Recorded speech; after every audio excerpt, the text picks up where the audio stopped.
안녕하세요. 안녕하세요. 네, 반갑습니다. 이제 물리학 두 번째 학기 물리학 2 이제 시작합니다. 첫 번째 주 첫 시간은 우리 전하에 대해서 공부합니다. 우리 이번 학기에 무엇을 공부할지 먼저 소개를 한 다음에 시작하도록 하겠습니다. 교과서는 1학기 때와 마찬가지의 교과서를 쓰겠습니다. 그래서 우리 교과서의 책 이름은 대학기초 물리학, 대학기초 물리학이었죠. 1학기 때 잘 이용을 했으리라고 생각합니다. 윤진희 교수하고 나와 같이 쓴 책입니다. 그래서 2015년판인데 도서출판 테크미디어에서 나왔어요. 이 책을 15장부터 충실히 따라갈 것입니다. 1학기 때 14장까지 했죠. 그래서 그 내용을 우리 1학기 때 한 것부터 다시 한번 볼 것 같으면 우리 1학기 때 무엇을 배웠냐면 무엇 배웠습니까? 뉴턴 역학 배웠습니다. 1학기 때는 한 학기 동안 내내 뉴턴 역학을 배웠는데 이 책의 제1부가 바로 역학입니다. 그래서 1학기의 전반부에서는 이렇게 역학 중에서 물리학이 무엇인지 하는 거 먼저 배웠어요. 생각나는지 모르겠습니다. 그 다음에 물리학이 뭐냐면 자연현상을 기술하는 분야인데 이 자연현상을 법칙으로 나타낼 때 숫자로 표시한다고 그랬어요. 법칙으로 표시하는데 필요한 것이 뭐였냐면 물리량이었어요. 물리량이란 자연현상을 숫자로 대표한 것이었죠. 그래서 이 물리량이 뭔지, 물리량에는 스칼라량도 있고 벡터량도 있고 물리량은 어떻게 정의하는지 하는 것을 먼저 소개했죠. 그리고 나서 이제 이 역학은 물체들의 운동이 어떻게 설명되는 것인가 하는 것인데 그런 운동을 기술하기 위해서는 무엇이 필요한지를 먼저 배웠습니다. 그래서 좌표계는 어떤 것들이 있는지, 직각좌표계, 원통좌표계, 그 다음에 구면좌표계 이런 여러 가지 좌표계를 내가 편리한 좌표계를 이용한다라고 하는 걸 우리가 배웠죠. 그리고 나서 운동법칙을 배웠습니다. 운동법칙이 바로 물리학의 기본법칙, 물리학이 자연현상의 가장 기본법칙인데 그 기본법칙이란 바로 운동법칙이라고 하는 것을 배웠어요. 이 운동법칙은 뭐였냐면 여러분 잘 아는 것처럼 F는 ma였죠.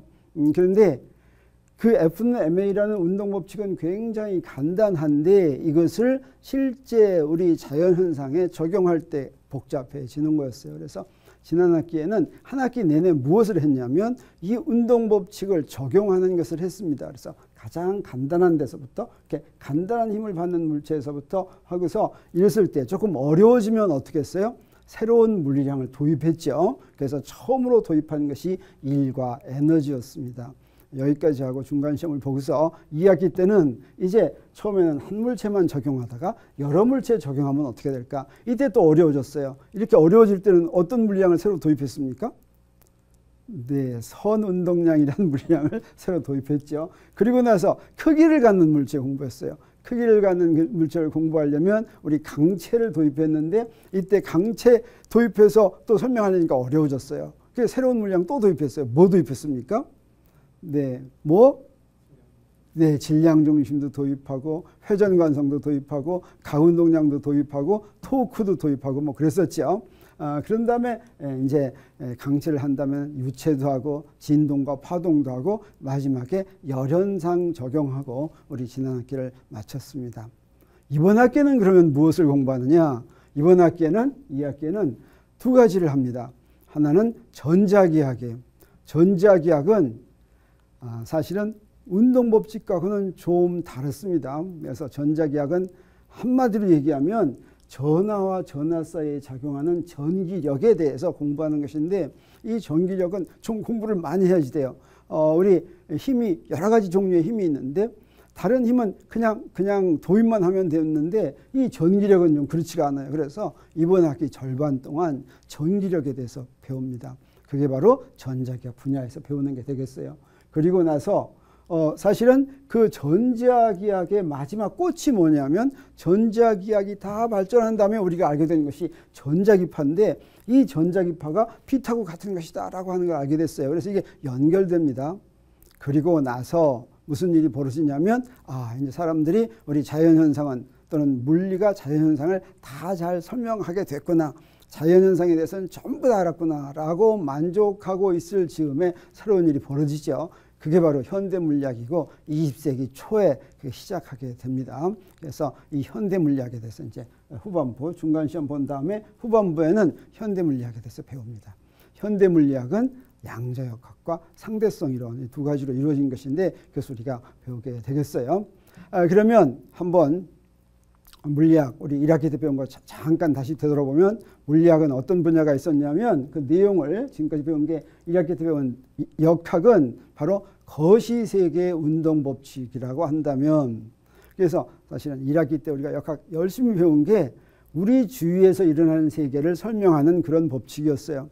그건 이제 우리가 이 거시세계라는 말은 이제 왜 하게 되냐면 거시세계 하니까 요거에 대응되는 다른 세계가 있어야 되겠죠. 그래서 20세기 전까지는 그 대응되는 다른 세계를 몰랐어요. 그래서 모든 세계라고 생각했는데 대응되는 다른 세계가 바로 뭐겠어요? 거시세계 대응되는 거? 뭐라고 하면 좋겠어요? 네, 미시세계 하면 되겠죠. 미세계란 뭐냐면 그냥 작은 세계가 아니라 원자와 분자 내부 세계입니다. 근데 역학은 또는 뉴턴 역학은 이 거시세계 운동법칙이라고 한다면 우리 이번 학기에 배울 전자기학은 전기력입니다. 두 번째로 발견된 기본힘, 우리 1학기 때 기본힘 전부에서 4가지 있다고 그랬어요. 그 4가지 중에서 전기력에 대해서 우리가 공부하는 것이고 그 다음에 양자역학도 배운다고 그랬는데 양자역학은 미세계 원자와 분자 내부의 그런 운동법칙이 있고 이건 우리가 이제 중간시험 끝난 다음에 현대물리 부분 배울 때 우리가 배우겠어요. 그러면 상대성 이론은 뭐냐면 상대성 이론은 두 가지로 나눠요. 특상대성 이론과 일반 상대성 이론으로 나누는데 특상대성 이론은 시간과 공간에 대한 이론입니다. 우리 특상대성 이론이 나오기 전까지는 시간과 공간은 그저 거기 있는 것이거니 이렇게 생각했어요. 시간과 공간에 대해서는 열심히 생각하지 않았어요. 그런데 알고 보니까 우리가 느끼고 있는 시간과 공간은 아주 잘못된 거였어요. 그걸 깨달은 게 이제 특상대성 이론입니다. 이 특상대성 이론을 일반화시킨 것이 일반 상대성 이론인데 알고 봤더니 일반 상대성 이론은 뭐가 되냐면 만유인력을 받는 물체 운동법칙이 돼요. 사실은 만유인력을 받는 물체 운동법칙은 여기서 한 것이라고 생각됐는데 일반 상대성 이론에 가면 완전히 다르게 설명합니다.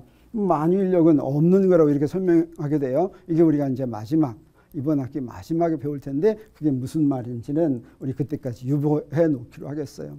물리학은 우리가 1학기, 2학기 전체에 걸쳐서 배우는 부분이 자 이런 분야가 되겠어요. 자 이렇게 해서 우리 공부하도록 하겠습니다. 그러면 우리 이번 학기는 이제 특히 전자기학은 전기력에 대해서 배운다고 그랬는데 전기력은 기본힘 중에 하나죠. 이 기본힘 중에 하나인 전기력을 보기 위해서 우리 다른 기본힘도 좀 보도록 하겠어요. 왜 다른 기본힘에 대해서는 아까 이렇게 우리가 물리학에서 배우기로 하는데 별로 들어가 있지 않고 전기력만 배울까? 기본힘에는 전부에서 4가지가 있다고 그랬는데 첫 번째 기본힘 뭐라고 했어요? 첫 번째 기본힘은 만유인력이에요. 첫 번째. 그래서 뉴턴이 첫 번째 기본인 만유인력 발견했죠. 근데 만유인력에 대해서는 우리 따로 많이 안 배워요. 잠깐 배웠어요. 지난 학기에. 왜 그러냐면 너무 약해서 만유인력은 간단하게 기술할 수가 있어요. 그래서 사실은 여러분과 나 사이에도 모든 물체들 사이에도 만유인력이 작용하지만 그 없는 거나 마찬가지예요. 그게 우리들의 운동에 너무 약해서 우리들의 운동에 크게 영향을 주지 않아요. 어느 정도 돼야 되냐면 지구와 우리 사이의 만유인력 정도 돼야 되죠. 근데 지구와 우리들 사이의 만유인력은 우리 어떻게 기술하면 되냐면 일정한 힘, 우리 지난 학기에 배웠죠. 중력은 일정한 힘이에요. 일정한 힘이란 물체가 움직이고 있어도 힘의 크기와 방향이 안 바뀌어요. 아주 간단해요. 이거 더 배울 것도 없어요. 그런가 하면 또 어디도 배워야 되냐면 별과 별 사이에도 만유인력인데 별과 별 사이의 만유인력도 일정한 힘이겠어요? 아니겠어요? 아니에요. 이거는 지상에 있는 물체의 경우만 일정한 힘이지만 별과 별 사이는 어떤 힘입니까? 어때요? 거리의 제곱에 반비례하죠. 근데 이때는 어떤 문제냐? 이때는 별의 크기는 생각할 필요가 없어요. 너무 멀리 떨어져 있기 때문에 별은 그냥 점으로 취급하면 되는 거예요. 그래서 점과 점 사이에 질점과 질점 사이의 만유인력 또는 지상에서는 일정한 힘 이렇게 간단하게 공부하면 되니까 특별히 열심히 배울 필요가 없었어요. 그 다음에 4가지 중에 또 강력과 양력이 있는데 그것은 강력과 양력에 대해서 좀 알려면 열심히 배워야지 돼요. 전기력보다 훨씬 어려워요. 그러니까 여러분 중에서 혹시 핵물리학에 대해서 좀 더 알고 싶다든지, 입자물리학에 대해서 좀 더 알고 싶다든지, 또는 천체물리학에 대해서 좀 더 알고 싶다고 하면 강력과 양력에 대해서도 배워야지 돼요. 그렇지만 그렇지 않은 경우에는 대부분의 우리 공대 학생들인 경우에는 강력과 양력 알 필요 없어요. 왜 그러냐면 강력과 양력은 원자핵의 내부에서만 활동을 해요. 바깥에는 나오지가 않아요. 그래서 우리 주위에서는 강력과 양력 보이지가 않아요. 대부분의 경우에. 특별한 경우만 보여요. 방사선이 나왔다 그러면 이건 강력이나 양력이 작동하는 그런 증거가 되겠어요. 자, 그런 걸 제외하고는 거의 강력과 양력은 필요가 없기 때문에 우리 따로 많이 배우지 않습니다. 뭐 필요한 사람 배워야 되겠죠. 이건 쉽지가 않아요. 그런가 하면 전기력은 어떠냐? 전기력은 중력의 약 10의 38승배 정도 돼요. 따라서 이것은 굉장히 세기 때문에 전하와 전하 사이에 작용하는 힘이 전기력인데, 이 전하의 모양이 크기를 갖고 있으면 전기력 계산하기가 굉장히 힘들어요. 그래서 이건 우리가 어떻게 다룰까 하는 것을 따로 배워야지 되겠어요. 그런가 하면 오늘날 첨단 과학기술 문명, 시술 문명이 아니라 과학기술 문명은 모두 전기력을 이용한 거예요. 우리 주위에서 노상 전기력이 이용이 되겠다, 이렇게 얘기해도 좋겠어요. 그래서 우리가 배울 이제 앞으로 이번 학기에 중간시험 전까지 배울 전자기학은 바로 전기력에 대해서 배웁니다. 이 전기력을 어떻게 설명할 것인가 하는 것을 배운다라고 하는 걸 알아두면 되겠어요. 그러면 전기력을 공부하기에 앞서서 우리가 잘 아는 만일력을 좀 공부해 보도록 하겠어요. 만일력하고 전기력은 굉장히 비슷해요. 그래서 한번 보면 뭐 다른 점도 있지만 대부분 많이 비슷해요. 그래서 비슷한 거하고 차이 나는 거하고 한번 구분해 보도록 하겠어요. 만일력은 우리 무엇이냐면 이 만일력 때문에 태양계나 갤럭시에서는 이 만일력이 동작하고 있죠. 자, 여기서 태양계에서 행성들이 움직이는 것은 이 원인, 이렇게 움직이는 것을 만들어주는 것은 우리가 기본임 4가지 중에서 만일력 빼고 다른 건 하나도 동작하지가 않아요. 왜 그러냐면 강력과 양력은 어떤다고 그랬어요? 원자핵 속에 숨어서 안 나온다고 그랬죠. 보이지도 않는다고 그랬죠. 전기력은 어때요? 전기력은 원자 속에 숨어 있어요. 원자 속에 양전화, 음전화가 똑같은 양 들어있기 때문에 바깥으로 전기력의 효과가 전혀 나오지 않아요. 그렇지만 만일력이 굉장히 약한 힘이라고 했는데 대신 요거의 질량이 굉장히 크기 때문에 그래서 만일력은 여기서 보이죠. 그 다음에 강력은 어떠냐? 강력은 원자핵 만드는데 원자핵 속에서만 나타나고 있어요. 우리는 알 수가 없어요. 그 다음에 양성자와 중성자도 강력에 의해서 만들어진다. 그 안에 쿼크가 들어있는데 양성자와 중성자 속에 들어있는 쿼크를 한 군데 모으는 역할을 하는 것이 바로 강력이다. 우리 이렇게 얘기할 수가 있겠어요. 그런가 하면 양력은 어떠냐 하면 양력은 무엇을 만든다 이러지 않고 무엇을 변화시켜준다 이렇게 되겠어요. 그래서 베타 붕괴가 일어나는데 여기서 코발트 60이 니켈 60으로 바뀌었어요. 이건 뭐냐면 프로톤 하나가 양성자 하나가 중성자로 바뀌는 거예요. 이 양성자가 저절로 중성자로 바뀌는데 이것은 다른 상호작용으로는 다른 기본 힘으로는 설명할 수가 없어요. 이걸 설명하는 힘이 양력이에요. 여기 베타 붕괴가 일어나는 이런 베타 붕괴에서 양력이 동작하고 있다라고 하는 걸 우리가 알 수가 있는데 이거에 대해서 더 이제 자세하게 알 사람은 이런 양력에 대해서 좀 공부해야 되겠죠. 이 양력 이 분야는 오늘날에도 가장 덜 알려진, 더 공부할 것이 남아있는 이런 분야다라고 생각할 수가 있겠어요. 우리는 이것에 대해서는 많이 배우지 않아요. 그런가 하면 전기력은 어때요? 자, 여기 이거 뭐 그려놓은 거예요, 지금? 이건 뭐 같아요? 네, 풍선 같죠? 이건 뭐예요? 종이죠. 풍선에 종이 붙는 거. 이거 전기력 때문에 그래요. 네, 여기 뭐 중력도, 이게 가만 놔두면 떨어질 게 갖다 붙죠. 그런가 하면 여기 불이 온다든가 천둥이 온다든가 내가 몇 가지만 뽑았는데 이런 지상에서 관찰되는 대부분의 현상은 이렇게 전기력 때문이다라고 하는 것을 우리가 알 수가 있겠어요. 우리가 이것을 갖다가 이제 이 전기력에 대해서 우리 이번 학기에 배울 텐데 이런 힘은 힘의 법칙으로 설명된다라고 하는 걸 우리가 지난학기에 배웠어요. 전기력은 어떻게 작용한다. 만유인력은 어떻게 작용한다. 탄성력은 어떻게 작용한다. 라고 하는 것이 바로 힘의 법칙이 되겠어요. 그래서 이 힘의 법칙은 사실은 뭐냐면 여기에 두 물체가 있을 때 두 물체 사이에 힘이 작용하는데 이 힘이 여기에 따로 있는 것이 아니라 있는 건 바로 뭐밖에 없다고 그랬냐면 두 물체밖에 없어요. 두 물체 사이에 작용하는 힘이에요. 그래서 힘의 법칙을 얘기할 때는 두 물체가 가지고 있는 성질이 어떤 힘을 주는가 이렇게 얘기할 수가 있겠어요. 그래서 힘이란 두 물체가 서로 상호작용하는 정도를 알려주는 양이다 라고 얘기할 수가 있겠어요. 그래서 이 힘은 두 물체가 상호작용 방법을 정한 힘의 법칙에 의해서 정해지기 때문에 우리가 전기력을 배운다라고 하는 것은 전기력을 정하는 힘의 법칙이 무엇인가라고 하는 걸 배우는 것이고 그 힘의 법칙에 의해서 우리 전기력을 알아내면 우리 이번 전자기학 배우는 목표가 다 이루어지는 거예요. 그 전기력을 작용하는 물체들 사이에 어떻게 전기력이 작용하는가 하는 것만 알아내면 되겠어요. 근데 만유인력과 전기력 같은 기본힘은 우리 기본힘에 네 가지가 있다고 그랬는데 만유인력, 전기력, 강력, 양력 이렇게 있다고 얘기하는 거 말고 또 다른 방법으로 기본힘을 얘기한다면 뭐라고 얘기하냐면 접촉하지 않는 두 물체가 그 물체가 지닌 고유한 성질에 의해서 작용하는 힘이다 이렇게 정의하죠. 이 고유한 성질에 의해서 어떻게 힘이 작용하는지에 대한 힘의 법칙을 우리 알면 우리 전기력을 다 알았다라고 얘기할 수가 있겠어요. 그래서 우리 먼저 만유인력 법칙, 만유인력을 정하는 만유인력 법칙을 한번 본다면 우리가 잘 아는 거예요. 잘 아는 거 맞아요? 네, 맞죠. 만유인력 법칙 하면 어떻게 하냐면 만유인력은 뭐에 작용해요? 물체에 작용하는데 물체가 가지고 있는 어떤 성질 때문에 작용하냐면 질량이라는 성질 때문에 작용해요. 그래서 두 질점, 네, 이거 점이라는 걸 강조했어요. 그래서 두 질량 M1과 M2가 거리 R만큼 떨어져 있을 때 작용하는 힘, 서로 잡아다니는 힘, 이게 만유인력인데 만유인력은 어떻게 주어져요? 네, 두 질량의 곱에 비례하고 둘 사이의 거리에 반비례한다. 이렇게 얘기하죠. 이걸 식으로 써놓으면 이렇게 되겠어요. 여기에 마이너스는 인력이다 이런 뜻이 되겠어요. 이게 만유인력 법칙이죠.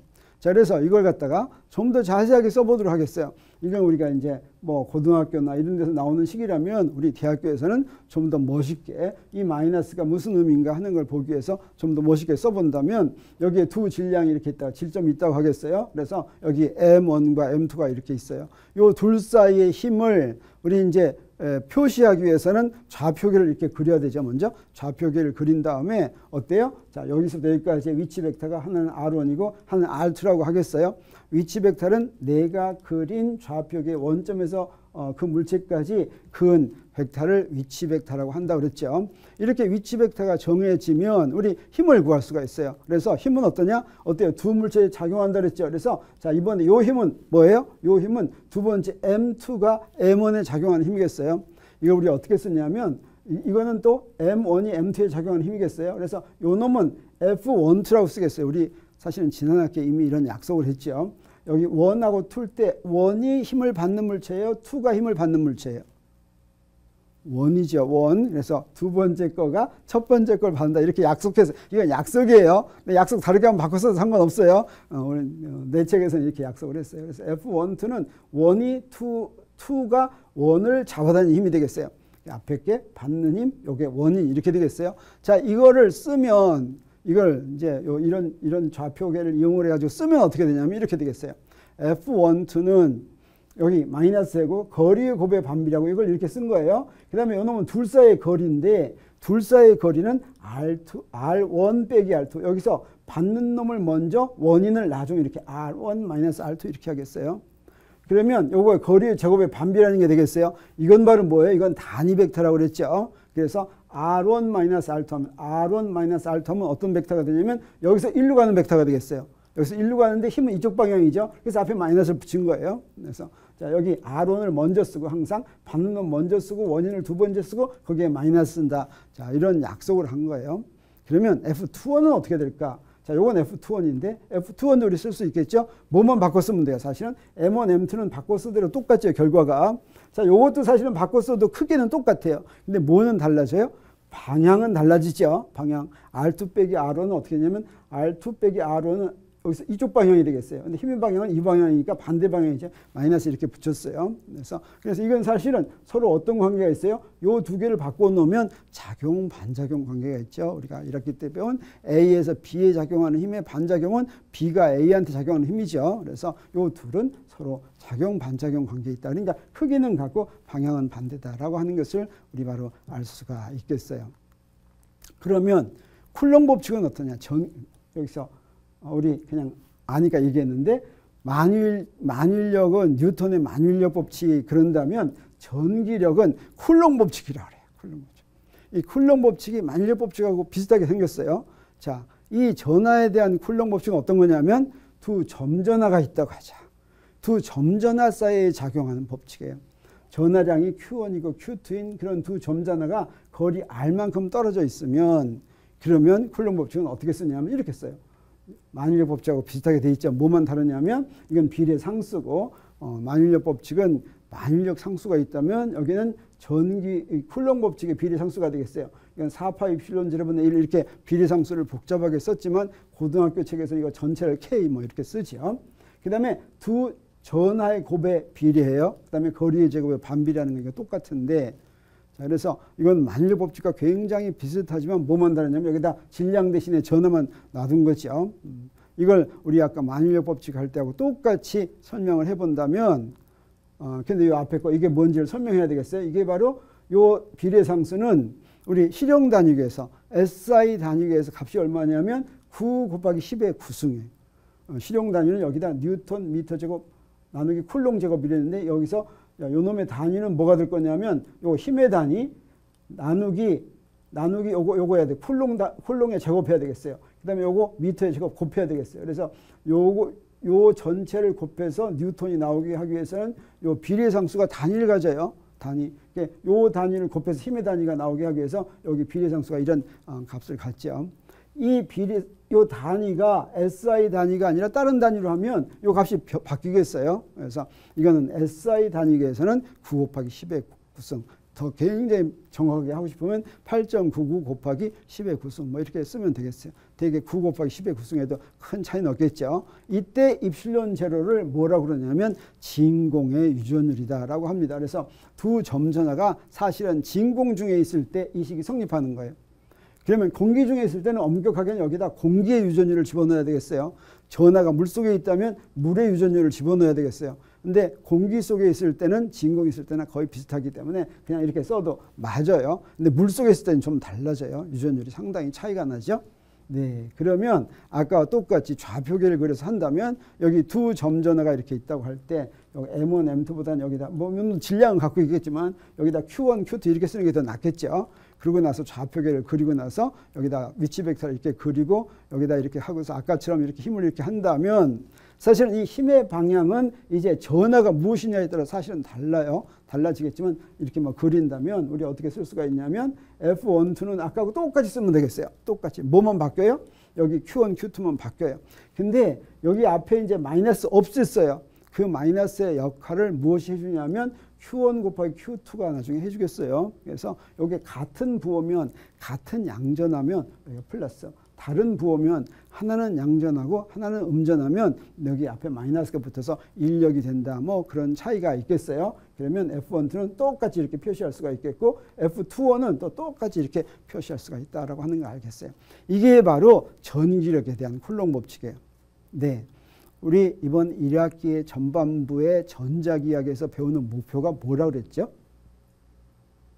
전기력이라고 그랬죠. 자, 그래서 전기력은 무엇을 결정하냐면 쿨롱 법칙에 대해서 쿨롱 법칙으로 결정하는 거예요. 전기력 결정하는 방법 알았어요? 몰랐어요? 알았죠. 자, 그럼 이제 더 이상 배울 거 있겠어요? 없겠어요? 아마 전기력 결정하는데 쿨롱 법칙 말고도 다른 것도 필요하다는 생각이 들어요? 안 들어요? 들어요. 근데 그렇지가 않아요. 필요 없어요. 이거 하나면 돼요. 하나면 돼요. 단 여기서 문제는 뭐냐면 이 쿨롱 법칙은 점전하와 점전하 사이에 작용하는 힘이다라고 하는 거예요. 만일력 법칙의 경우에는 그것만 알아도 상관이 없었어요. 근데 어때요? 쿨롱 법칙 우리가 전기력은 점전하와 점전하 다루기는 경우가 별로 없어요. 문제가 복잡해져요. 문제가 복잡해져. 왜? 점전하가 아닐 때 자, 그때 하는 걸 하기 위해서 우리 반학기 동안 전기력에 대해서 더 배웁니다. 그렇지만 이 전기력을 결정하는 것은 쿨롱 법칙이다라고 하는 것을 잊지 않았으면 좋겠어요. 이 쿨롱 법칙, 전기력에 대한 쿨롱 법칙은 이 쿨롱이라는 사람인데 이 사람 몇 세기 사람이에요? 몇 세기 사람인 것 같아요? 17세기 사람이죠. 17세기에 활동했습니다. 이 사람 뭐였냐면 이렇게 생긴 사람이었는데 이 사람 아버지나 부모님이 어디 가라고 그랬겠어요? 공부를 좀 잘했어요. 뭐 되라고 그랬겠어요? 네, 의사가 되라고 그랬어요. 그래서 쿨롱은 의사가 되기를 원하는 부모로부터 도움을 받지 못했어요. 부모님 마음 안 하니까. 그래서 어떻게 했느냐면 군에 입대해서 기술장교로 근무하다가 그 다음에 제대한 뒤에는 기술자와 과학자로 전기와 자석에 대한 연구에 많은 업적을 냈고 그 다음에 비틀림 진자를 이용해서 실제 실험에 의해서 쿨롱 법칙을 발견했어요. 그래서 비틀림 진자를 이용해 가지고 전하를 있는 그 쇠공에다가 전하를 대전시킨 다음에 요 놈을 거리를 어떻게 해주면 전기력이 어떻게 변하나 하는 것을 봐가지고 거리의 제곱에 반비례한다라고 하는 것을 쿨롱이 발견했어요. 자, 그런 쿨롱의 업적을 기려서 그의 이름이 전하량, SI 단위의 전하량 단위로 이용되는 건 여러분이 잘 알고 있죠. 그러면 전하는 뭐냐면 전기력의 원인이 되는 성질인데 다른 것도 다 한번 비교해 보도록 하겠어요. 만유인력의 원인이 되는 성질은 두 물질 사이에 만유인력 작용하는데 뭐 때문에 만유인력 작용해요? 네, 질량 때문에 작용해요. 잘 알았어요. 그래서 전기력의 원인이 되는 성질이 바로 전하예요. 그래서 만유인력의 원인이 되는 성질은 질량이고 전기력의 원인이 되는 성질은 전하이다. 그 다음에 우리 다른 기본임 또 있으니까 우리 강력의 원인이 되는 성질, 이건 뭐겠어요? 뭐 잘 모를 수도 있어요. 이거 뭐라고 그러냐면 색이라고 그래요. 색. 색은 어떤 의미일까? 칼라라는 의미가 되겠어요. 칼라. 그 다음에 양력의 원인이 되는 성질은 뭐라고 그럴까? 이건 뭐라고 하기가 좀 힘들어요. 그래서 우리 이거를 영어로 한번 얘기해 보도록 하겠어요. 우리 요거 영어로 번역하면 뭘 제일 알기가 쉽냐면 전하를 그대로 번역하면 그게 바로 뭐냐면 일렉트릭 차지예요. 전하, 일렉트릭, 전기의 원인, 차지가 원인이 되는 거다. 이런 뜻이 돼요. 일렉트릭 차지. 근데 이런 식으로 얘기하면 질량 우리가 매스라고 얘기하지만 이런 식으로 만유인력의 원인이 성질이다, 원인이 되는 성질이라는 의미라는 뜻으로 이걸 얘기하면 질량을 영어로는 뭐라고 얘기하면 되냐면 그래비테이셔널 차지 이렇게 얘기해요. 그래비테이셔널 차지. 그러면 색은 뭐라고 얘기하면 좋겠어요? 강력의 원인이 되는 성질이다 이렇게 하면 네, 스트롱 차지 이렇게 얘기해요. 스트롱 차지.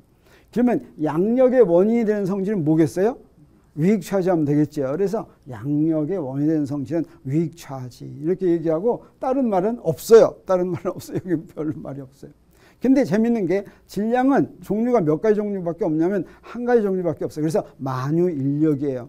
어떤 질량이든 서로 잡아다녀요. 근데 전하는 두 가지 종류가 있어요. 이게 인력과 청력이 있기 때문에 그래요. 근데 강력은 어떠냐? 세 가지 종류가 있어요. 이 세 가지 종류를 잘 섞으면 똑같은 양 섞으면 무색이 되는데 그러면 강력이 작용하지 않아요. 전하도 마찬가지예요. 두 가지 종류가 있다가 플러스 마이너스를 잘 섞어서 0이 되면 전기력 작용하지 않죠. 그래서 이걸 색이라고 부르는 이유가 바로 세 가지 종류가 있기 때문인데 그러면 양력은 몇 가지 종류 있을 것 같아요? 언뜻 생각하니까 네, 여기는 몇 가지 종류 있다고 얘기하지 않아요. 별 의미가 없어서. 네. 근데 전하가 두 가지인 것은 어떻게 한다고 그랬냐면 전하를 봤더니 여기에 플러스 전하가 노란색으로 있고 여기 마이너스 전하가 빨간색으로 이거 아니에요. 전하는 눈에 보여요? 안 보여요? 안 보여요. 전하가 있는 건 뭐 가지고 알아요? 전기력 가지고만 알아요. 다른 건 아는 방법이 없어요. 전하를 따로 봐서 알 수 있는 방법이 없어요. 어떤 물체와 물체 사이에 전기력 작용하는 거 보고서 전하가 있다는 거 알아요. 그래서 전하가 두 가지 종류가 있다고 하는 것도 뭐 가지고 알았냐면 전기력에는 인력과 청력 두 가지가 있다라고 하는 사실로부터 안 거예요. 그래서 서로 같은 종류의 사이에 작용하면 그런 전기력은 청력이 되고 서로 다른 종류면 인력이 된다라고 하는 두 가지 때문에 전하의 종류에 두 가지가 있다라고 하는 것을 알았어요. 그런데 우리 주위에 있는 물체들은 사실은 전하를 띠고 있어요? 안 띠고 있어요? 안 띠고 있어요. 안 띠고 있어요. 그래서 지금으로부터 100년 전까지만 하더라도 전기력은 별로 이용하지 못했어요. 전기력은 어디서만 나타났냐면 번개에서 짜장짱 칠 때 나타났어요. 처음에 번개가 뭔지 모를 때는 굉장히 놀랐죠. 이 번개의 그 위력이 굉장히 크죠. 그게 큰 이유가 바로 뭐냐면 전기력이 굉장히 센 힘이기 때문에 그래요. 그렇지만 이 전기력이 굉장히 센 힘이지만 우리 주위의 물체에는 전기력이 있는 거 잘 알 수가 없어요. 물론 어때요? 뭐 책받침 같은 거, 플라스틱 같은 걸 막 문지르면 아까 한 것처럼 종이가 막 붙죠.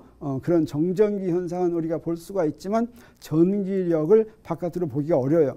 오늘날에는 인위적으로 원자와 분자 속에 있는 전기력을 끄집어내서 쓰기 때문에 우리가 좀 알지만 그냥 자연 상태에서는 전기력 보기가 어려워요. 그건 왜 그러냐면 원자를 보면 알 수 있어요. 원자가 바로 뭐로 되어 있어요? 우리 잘 아는 것처럼 원자 핵과 전자로 되어 있는데 원자 핵 속에는 뭐가 들어있어요? 양성자와 중성자가 들어있죠. 근데 원자 핵 속에 들어있는 양성자의 숫자와 전자의 숫자가 똑같아요.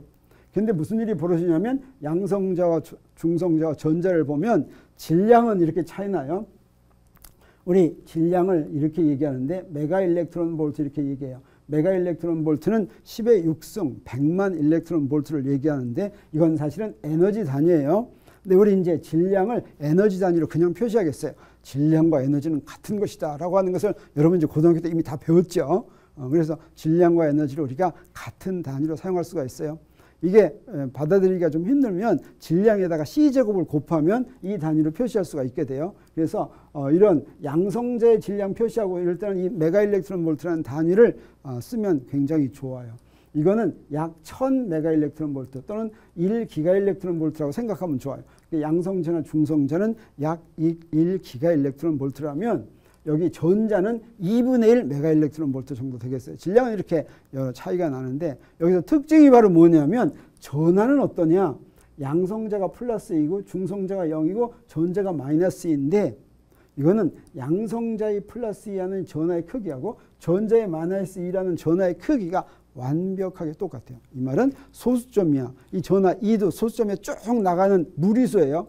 근데 끝까지 똑같다라고 하는 거예요. 그게 얼마냐면 그다음에 고유 스핀이라고 하는 것도 있는데 이건 우리 나중에 배우도록 하겠어요. 이 전하의 크기는 1.60이고 막막 나가는데 10의 마이너스 19승 쿨롱인데 이게 완벽하게 똑같다라고 얘기할 수가 있겠어요. 그래서 원자 속에 완벽하게 똑같은 플러스 전하와 완벽하게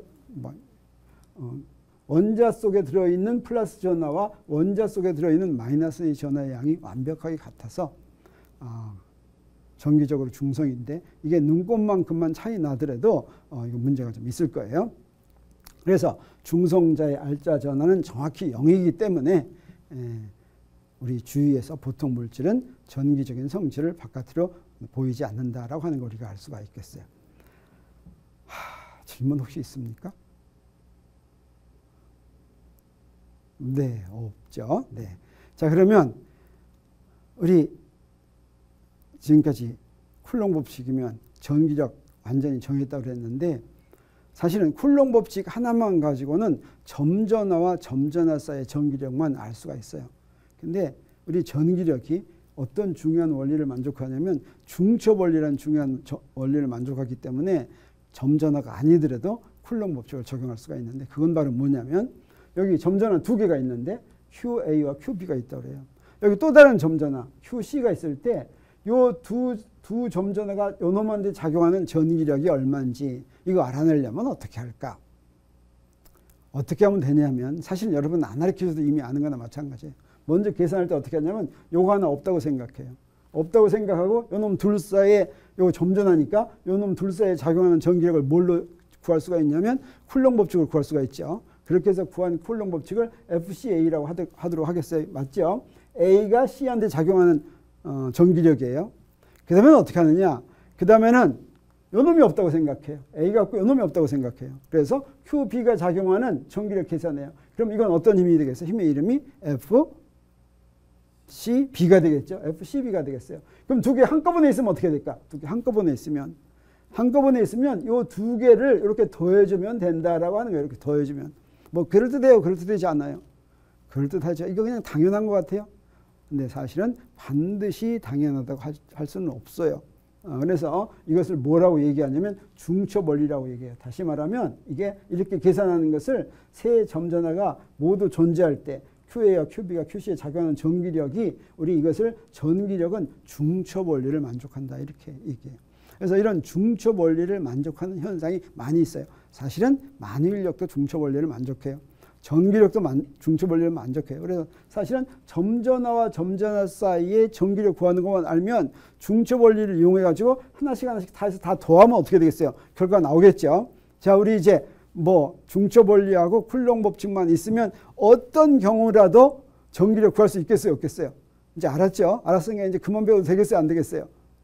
그렇지만 그렇게 배우려면 그렇게 해서 구하려면, 그렇게 전기력을 구하려면 복잡하겠어요? 복잡하지 않겠어요? 복잡해요. 물리에서는 이렇게 복잡할 때 항상 어떻게 한다고 그랬어요? 항상 뭔가 새로운 일을 벌린다고 했어요. 그래서 우리 전기력과 중첩 원리는 쿨롱 법칙은 두 점전화 사이에 작용하는 전기력에 대한 법칙인데, 쿨롱 법칙과 중첩 원리를 이용하면 어떤 형태의 전하들 사이의 전기력이든지 모두 구할 수가 있다라고 하는 것을 이번 시간에 이제 하고서, 그 다음에 이건 이제 진짜 복잡한 문제에서 전기력 구하려면 어떻게 하는가 하는 건 우리가 다음 시간에 공부하도록 하겠어요. 그래서 간단히 우리 책에 나오는 예제 한번 풀고 이 시간 마치도록 하겠어요. 우리 예제는 뭐냐면 여기 점전화가 있는데, 점전화가 하나가 -5, 여기 어떻게 읽으면 되겠어요? 나노쿨롬이에요. 자, 나노쿨롬. 나노는 뭐예요? 10의 마이너스 9승이죠. 그래서 5 곱하기 10의 마이너스 9승인 점전화 4개가 한 변의 길이가 1cm인 정사각형의 꼭지점에 있을 때 각 전하에 작용하는 전기력의 크기를 구하라. 그래서 여기 이렇게 있다고 하겠어요. 그런데 각 꼭지점에 있는 전하에 작용하는 전기력은 크기가 어떻겠어요? 다 똑같겠어요. 보면. 그렇죠. 그래서 하나만 구하면 되겠어요. 그 하나를 구하는데, 하나 구할 때 요 놈이 요 놈한테 작용하는 전기력 F1, 또 요 놈이 요 놈한테 작용하는 크기 F2, 그다음에 요 놈이 요 놈한테 작용하는 크기 F3, 요 세 개를 구해서 다 더하면 되겠죠. 요 세 개를 구해서 다 더하는 게 이제 중첩 원리를 이용하는 것이고, 하나는 쿨롱 법칙을 적용해서 구하면 되겠어요. 그래서 우리 구해보면 문제의 대칭성에 의해서 각 전하에 작용하는 전기력의 크기는 우리 같다라고 한다면, 쿨롱 법칙을 이용해서 F1, F2, F3 이렇게 계산하는데, F1하고 F2는 어떻게 되겠어요? 거리가 같으니까 방향은 다르지만 크기는 같겠죠. 그래서 크기 같은 거 우리 구할 수가 있겠어요. 그러면 여기 그대로 구하면 4파 입시분 제곱은 이런 거 계산할 때 우리가 그냥 SI 단위계 사용한다라고 하고, 바로 여기다 숫자만 집어넣고 마지막에 단위는 힘을 구할 때는 힘의 단위 이렇게 쓰면 돼요. 그래서 우리 SI 단위계를 전부 다 이용한다라고 할 때는 중간에 단위 따로 집어넣지 않아도 되겠어요. 그렇지만 단위를 섞어 사용한다고 할 때는 안에 단위까지 같이 계산을 해야 되죠. 여기서는 SI 단위계만 쓴다면 여기 9 곱하기 10의 9승 쓰고, Q니까 -5 곱하기 10의 마이너스 9승 쿨롱으로 바꿔야 되겠어요. 나노 쿨롱은 제곱 쓰고, 여기 센티미터니까 미터로 바꿔야 되겠죠. 그래서 10의 마이너스 2승 미터 제곱하고 쓰면 어떻게 되냐면 2.25 곱하기 10의 마이너스 3승 뉴턴이 나오겠어요. 이건 F1하고 F2죠. 근데 F3는 어때요? 다르죠. 여기 거리가 다르니까. 거리는 어떻게 되냐면 사실은 요 거리, 요게 A면 요거 루트 2A가 되겠어요. 요거 제곱하면 2A 제곱이 되네. 그래서 F1의 절반이 되겠어요. 그래서 요거 1.13을 곱하면 되겠어요. 이걸 어떻게 하면 돼요? 중첩 원리로 적용하려니까 세 힘을 더하려면 먼저 요 힘 두 개만 더하면 어떻게 되겠어요? 요거하고 힘의 방향이 같아지겠죠. 그래서 F1과 F2를 중첩 원리로 더하면 먼저 어떻게 되냐면, 더하니까 크기가 루트 2B가 되겠어요. 요거 두 개 더하고, 그러면 F3하고 방향이 같아지니까 두 개를 같이 더하면 이제 마지막으로 이런 결과를 얻을 수가 있겠죠. 그래서 하나 구했으면 나머지 네 개도 다 구할 수가 있겠어요. 자, 이런 식으로 구하면 되겠죠. 네. 그래서 우리 전기력이 무엇인지 배웠는데, 간단히 정리를 할 것 같으면 문제가 또 하나 있는데, 이 문제는 그냥 넘어가죠. 이거 쉬운 거니까 그냥 넘어가도록 하고 우리 정리하도록 하겠어요. 뭐 그냥 이렇게 넘어가면 너무 아무튼 넘어가고, 자, 정리해서 전자기학은 전기력에 대해서 공부하는 분야라 그랬어요. 전기력만 구하면 된다 그랬어요. 근데 각 기본힘이 지배하는 세계는 어떤 게 있었냐면 만일력, 전기력, 강력, 양력 이렇게 따로였죠. 따로였는데 우리 강력과 양력은 원자핵 속에 있어가지고 우리 관심사가 아니었어요. 만일력은 또 우리 큰 관심사가 아니었죠. 전기력만 관심사였어요. 그랬을 때 각 기본힘이 작용하는 원인은 뭐였냐면 만일력은 질량, 전기력은 전하 뭐 이런 거였죠. 그리고 나서 전기력은 무엇에 의해서 결정되냐면 쿨롱 법칙에 의해서 결정이 되는데 바로 이런 쿨롱 법칙에 의해서 결정된다라고 하는 것을 우리가 알았어요. 그 다음에 쿨롱 법칙은 점전화 사이에 작용하는 힘이니까 중첩 원리를 이용하면 어떤 전하들 사이에 작용하는 힘이든지 실제 전기력은 우리가 구할 수 있다 이렇게 얘기를 했죠. 네, 그래서 이번 시간 여기까지 공부를 했습니다. 자, 첫 번째 시간 마쳤는데 질문도 없고 하니까 그냥 여기서 마치도록 하겠어요. 네, 수고했어요.